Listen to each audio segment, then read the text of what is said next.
Peace and love. Peace and love. Got a praise report. I just got through praising the Creator, showing reverence to my ancestors, showing reverence to Ishu. Today has been such a full day. I woke up today with the intention of starting the first day of a new business venture where I will be helping individuals in recovering their assets. Folks who have homes, who lose their homes to foreclosures or taxes. What happens in pretty much every state is that when these homes go up to auction, if they're sold more than the starting bid, whatever additional funds that are over that original bid amount is considered surplus.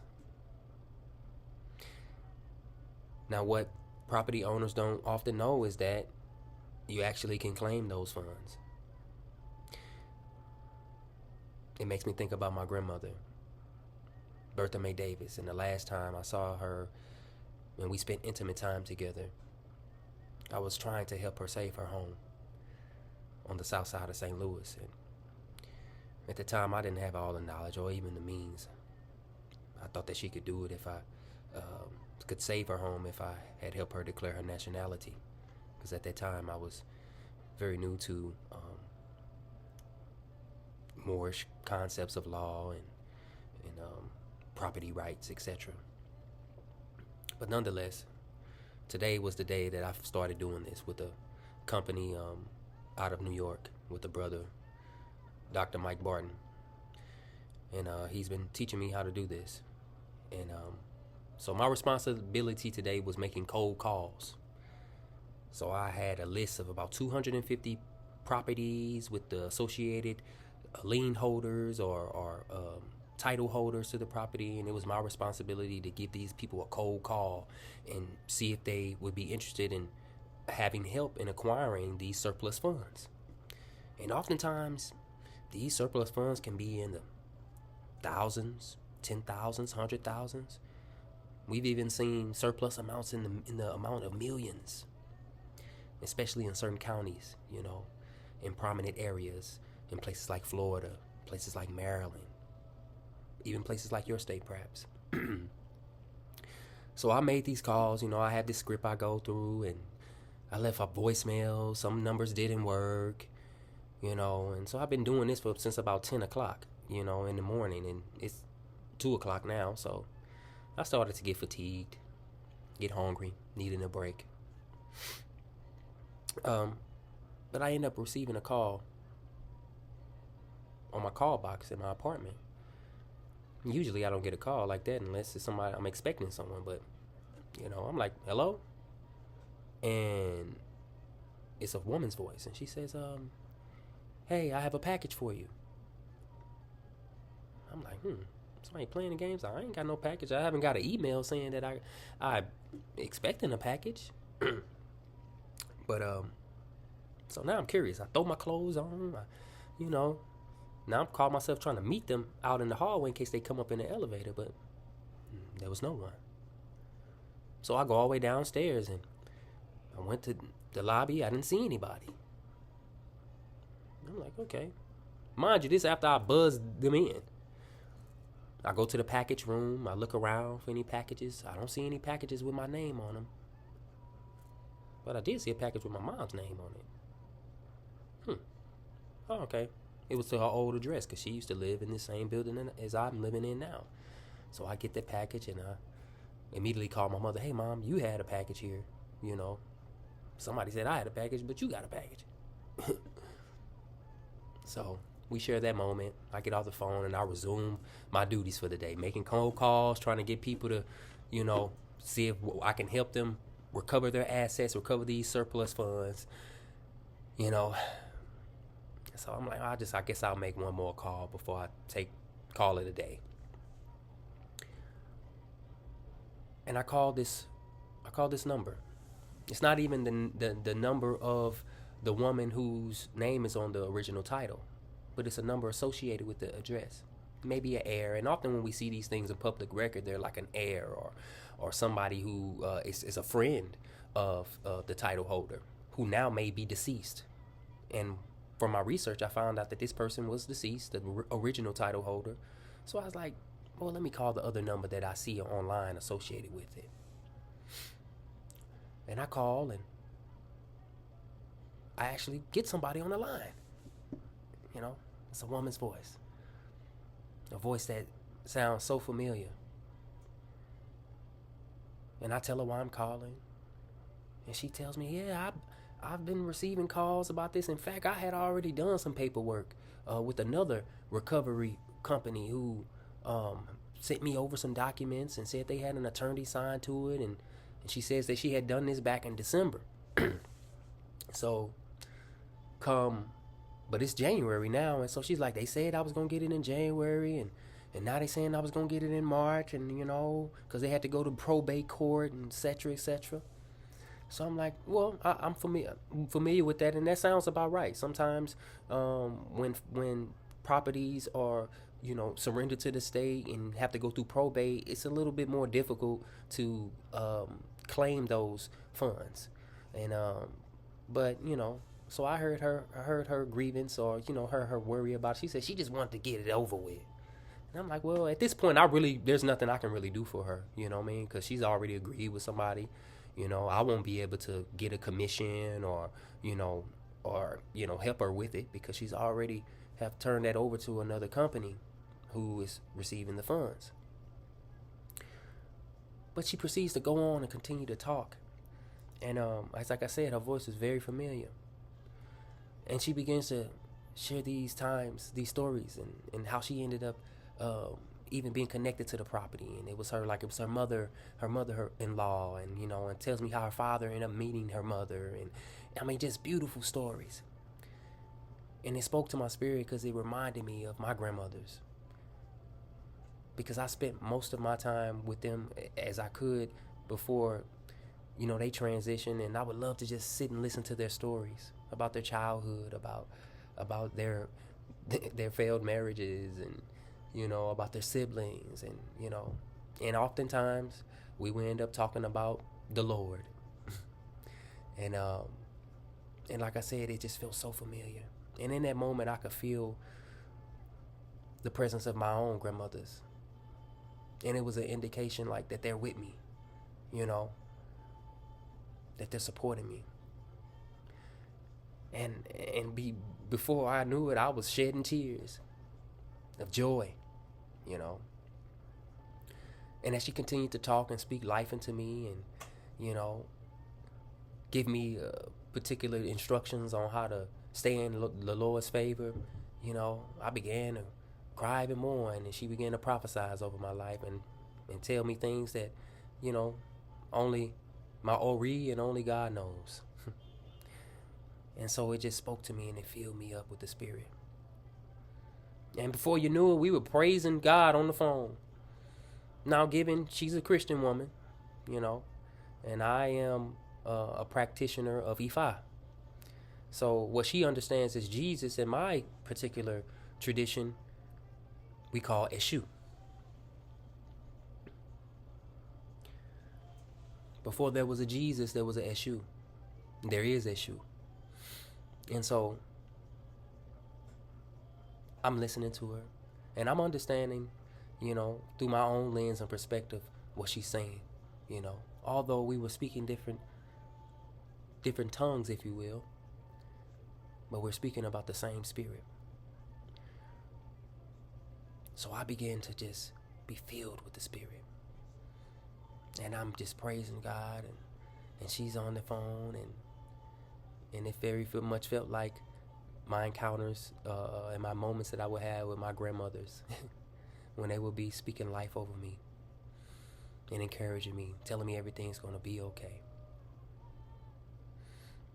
Well, I saw an immediate manifestation of my desires and the petitions I made to God, made to Eshu, and to my ancestors, in the form of, one, Today I received my official transcript from UMSL, the University of Missouri St. Louis, affirming and confirming that I graduated from college, from the university, after serving 84 months in federal prison, coming home, enduring all type of ridicule and abandonment.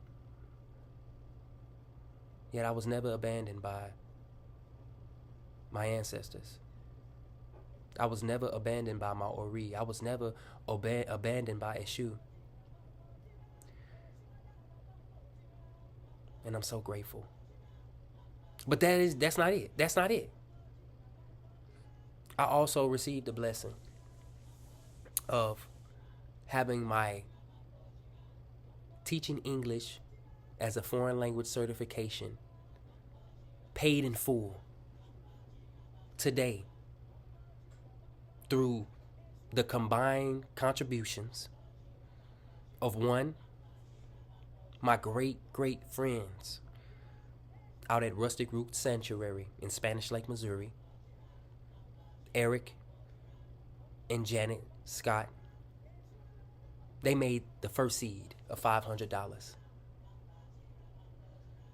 And that's news that I hadn't planned to share just yet, but after that initial seed, the rest of the funds and the money just rolled in without any effort. Well, I won't say without any effort, because I did remain grateful. I did remain in a celebratory spirit. Every day waking up, thanking God, following instruction of spirit, and abstaining from certain behavior, ensuring that my character was in alignment with my divine destiny.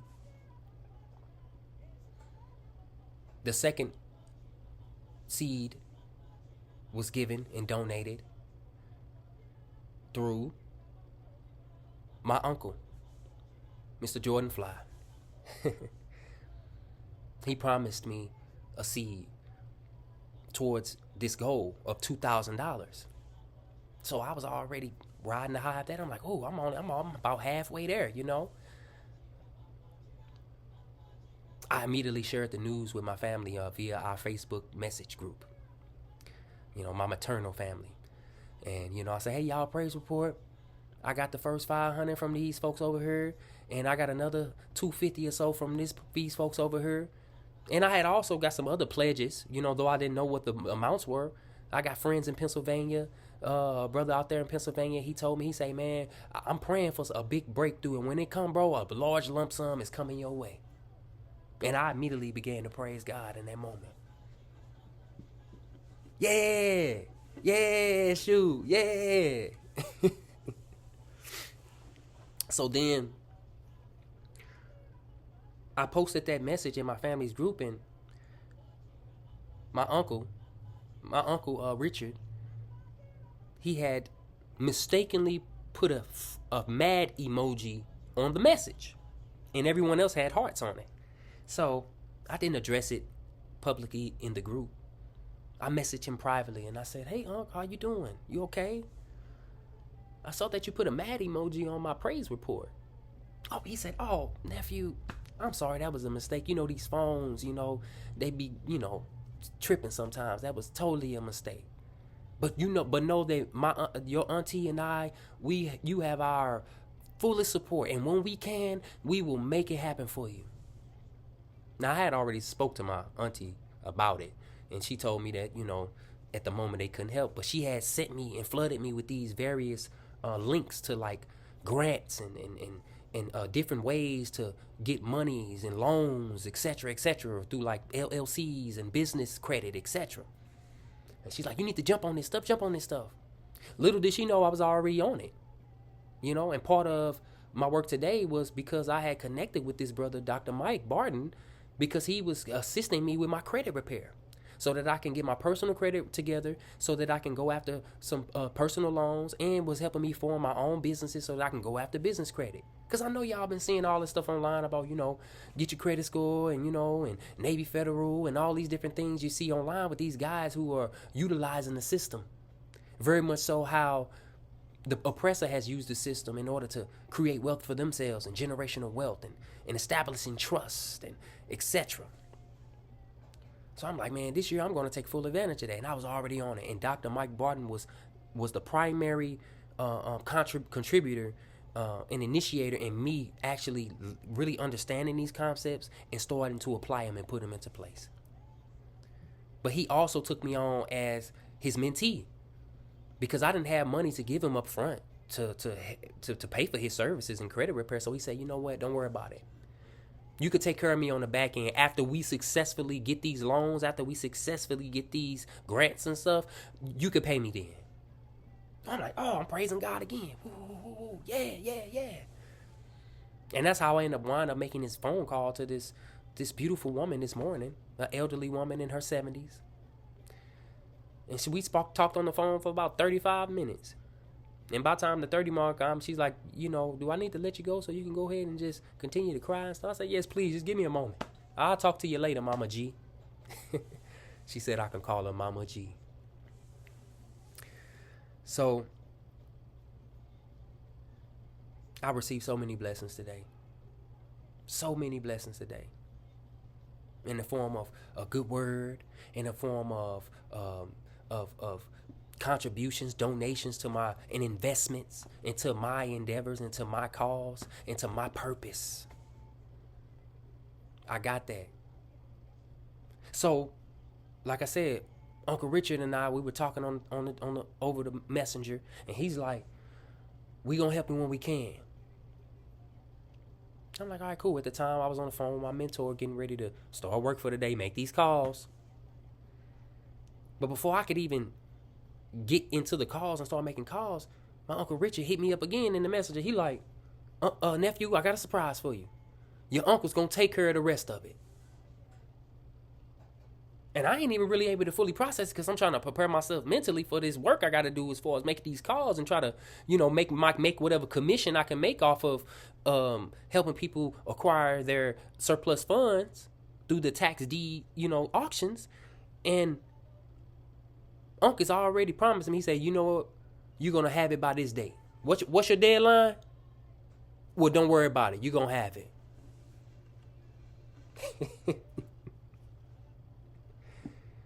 And you know what? When Mama G answered that phone and she entertained my pitch about helping her get these funds, and she stayed on the phone and prayed with me and prayed over me, it gave me a safe space to actually process all that had happened since the moment I woke up this morning.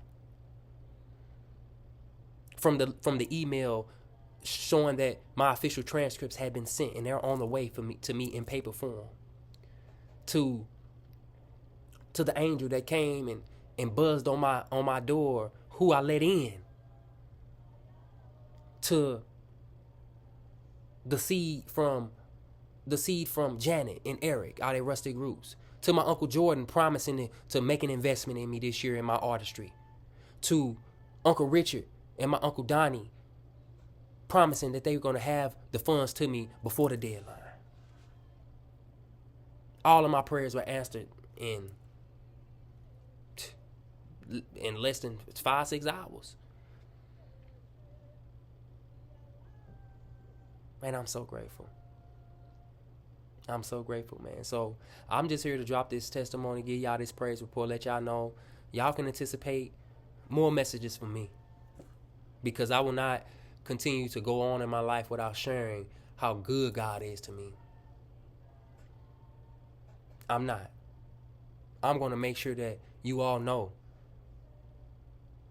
the blessings that come down and that overflow when you surrender and submit yourself to God's will.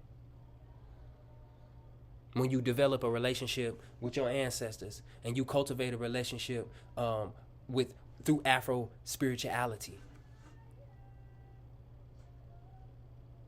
I'm a living proof. I'm a living testament. And I'm so empowered. And I'm so grateful.